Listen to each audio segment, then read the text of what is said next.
exemplu de cum secădenie vine de la o tânără din satul Lăpuș Nahâncești. Aceasta crește 7 copii, 2 dintre care sunt adoptați. Acești copii sunt frații vitregi a Elenei, care au rămas orfani după decesul părinților. Elena le-a oferit casa și familia sa, pentru că altfel ar fi ajuns într-o instituție de plasament. Elena, împreună cu soțul său, le oferă copiilor și fac tot posibilul ca să aibă parte de o copilărie fericită. Haideți să o cunoaștem!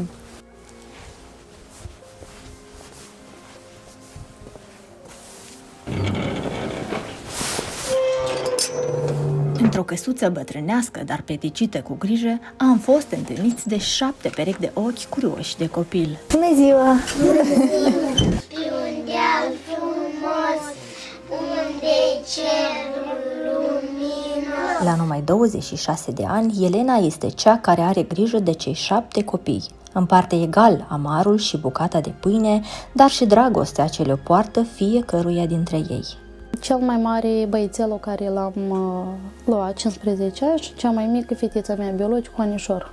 Nu m-aș vedea niciodată fără copii. Vrei să mă alegi de asta? Nu știu de ce. Nu vrei de ce vrei să mă ui așa?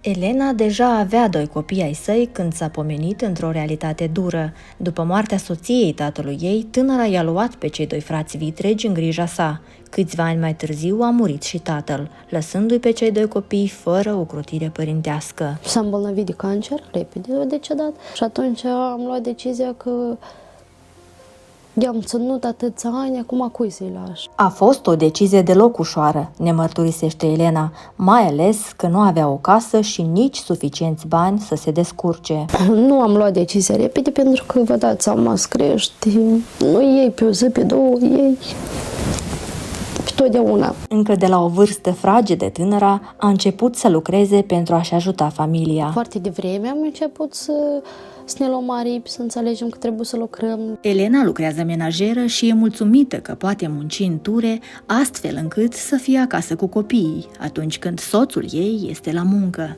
Ne șuăm pe acest pământ, nu mănânc cu 2 linguri. Din o lingură putem să ne săturăm toți. Emoționat, Iurie ne povestește despre rolul important pe care îl are Elena în viața sa. Ea pentru mine reprezintă o parte ca mamă, iar o parte ca soră și ca o prietenă foarte bună. Deși era mic să înțeleagă, Iurie își amintește cu recunoștință cum a ajuns în familia Elenei.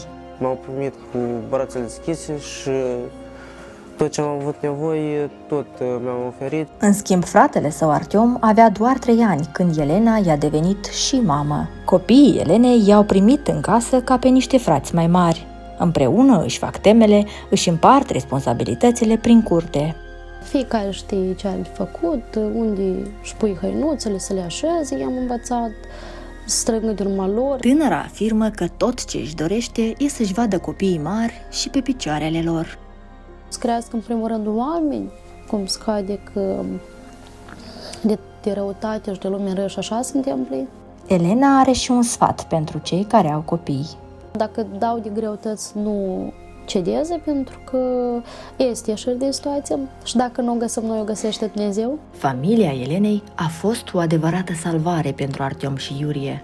Altfel, băieții ar fi putut ajunge în instituții rezidențiale. Potrivit Ministerului Muncii și Protecției Sociale, peste 450 de copii din Republica Moldova rămân încă în centre de plasament, neavând o familie în care să poată fi integrați.